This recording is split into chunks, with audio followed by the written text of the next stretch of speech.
जय मसीह। आज मत्ती 6:33बाट परमेश्वरको वचनलाई हेर्न लागिरहेका छौँ। पहिले उहाँको राज्य र उहाँको धार्मिकताको खोजी गर र यी सबै थोक तिमीहरूलाई थपिनेछ। तपाईँ हामी दैनिक जीवनको विभिन्न परिस्थितिमा छौँ होला। आफ्नो आफ्नै सङ्घर्ष छ, आफ्नो आफ्नै जिन्दगीको सङ्घर्षहरू छ। चाहे हाम्रो सङ्घर्ष, चाहे हाम्रो दैनिक रोजीरोटी भनौँ, काम व्यवसाय भनौँ, या जुनै पनि क्षेत्र किन नहोस्, प्रभुले यी दुईटा कुरामा प्राथमिकता दिनको निम्ति हामीलाई सिकाउनुहुन्छ कि हामीले गरेको हरेक गतिविधिहरूमा, हामीले गरेको सेवा सङ्गतिहरूमा, या त हामी दैनिक आफ्नो कार्यक्षेत्रहरूमा कार्यरत किन नहौँ, आफ्नो व्यवसायको क्षेत्रमा हामी संलग्न किन नहौँ, परमेश्वरले उहाँको राज्य र उहाँको धार्मिकतालाई चाहिँ पहिला खोजी गर भनेर आज हामीलाई सिकाउनुहुन्छ। उहाँको राज्य भन्नाले हामी परमेश्वरको राज्यलाई बुझ्छौँ, जुन चाहिँ राज्यको बारेमा चाहिँ परमेश्वरले हामीलाई उहाँको प्रार्थनामा पनि सिकाउनुहुन्छ कि हामीहरूले प्रार्थना गर्दा जसरी भन्ने गर्छौँ, हे हाम्रा स्वर्गीयमा बस्नुहुने पिता, तपाईँको नाउँ पवित्र गरियोस्, तपाईँको राज्य आओस्, तपाईँको इच्छा स्वर्गमा भए चाहिँ यस धरतीमा पनि पुरा होस्। सायद यही कुरा यूहन्ना 3को 16ले पनि बताउँदछ होइन, कि सारा मानिस जातिले जसले प्रभुमा विश्वास गर्छ कि उनीहरू चाहिँ अनन्त जीवन पाउन् भन्ने चाहिँ यसो आउनु भएको, यो अनन्त राज्यको बारेमा आज खोजी गर भन्नुहुन्छ प्रभु।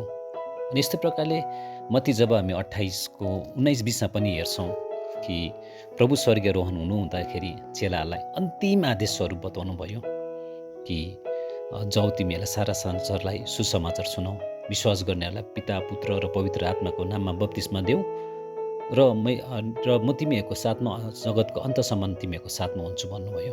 यही राज्यको बारेमा प्रभुले प्राथमिकता राख्नु भनेर हामीलाई आदेश दिनुहुन्छ। दोस्रो कुरा परमेश्वरले सिकाउनु भएको धार्मिकता। धार्मिकताको पनि पहिला खोजी गरेर प्रभु भन्नुहुन्छ। अनि हामी धार्मिकता चाहिँ अङ्ग्रेजीमा राइचियसनेस हो। राइचियसनेस शब्द चाहिँ राइट शब्दबाट आएको, मतलब परमेश्वरको अगाडि हामी चाहिँ राइट खडा भएको हुनु पर्यो, सही खडा हुनु पर्यो। चाहे मानिसको दृष्टिकोणमा होइन, मान्छेको विभिन्न धारणा चाहे तपाईँ मेरो जीवनमा जेसुकै किन नहुन्, तर प्रभुको अगाडि हामी पवित्रताको साथमा, सत्यताको साथमा, वचनको अधीनताभित्र रहेर चाहिँ तपाईँ हामी चाहिँ प्रभुमा सही ठहरेका हुनु पर्यो। अनि हामीलाई वचनले पनि भन्दछ होइन, मत्ती 5:8ले पनि भन्छ, धन्य शुद्ध हृदय हुनेहरू तिनीहरूले परमेश्वरलाई देख्नेछन्। अनि पहिलो तेस्सलोनिकी 5:23ले पनि बताउँदछ कि प्रभुको आगमनको समयमा चाहिँ तपाईँ हामी चाहिँ आत्मा, प्राण, शरीर सबै सम्पूर्ण रीतिले चाहिँ निष्कलङ्क रहून् भनेर प्रभुले भन्नुभएको छ। यो चाहिँ धार्मिकता हो। धार्मिकता भन्ने विषयवस्तु हाम्रो व्यक्तिगत निजी सम्बन्ध हो परमेश्वरसँग। तर जब परमेश्वरको राज्य भन्ने कुरा आउँछ, यति बेला चाहिँ तपाईँ हामी सबैको दायित्व हो। जब हामीले होइन नबाचेका आत्माको बिचमा हामीले प्रभुको राज्य बढाउने हो भने तपाईँ हामी ख्रिस्टमा एक भएका हुनुपर्छ। वाद विवाद, मतभेद भन्ने कुरा त शरीरमा र संसारमा भइन्जेल हो, तर परमेश्वरको अगाडि चाहिँ हामी सबैजना तपाईँ हामी चाहिँ प्रभुका छोराछोरीहरू हौँ। अनि प्रभुले चाहिँ हामीलाई आफ्नो ठाउँमा एउटा शरीरको रूपमा राख्नु भएको छ। हामी एउटा शरीरका विभिन्न अङ्गहरू हौँ।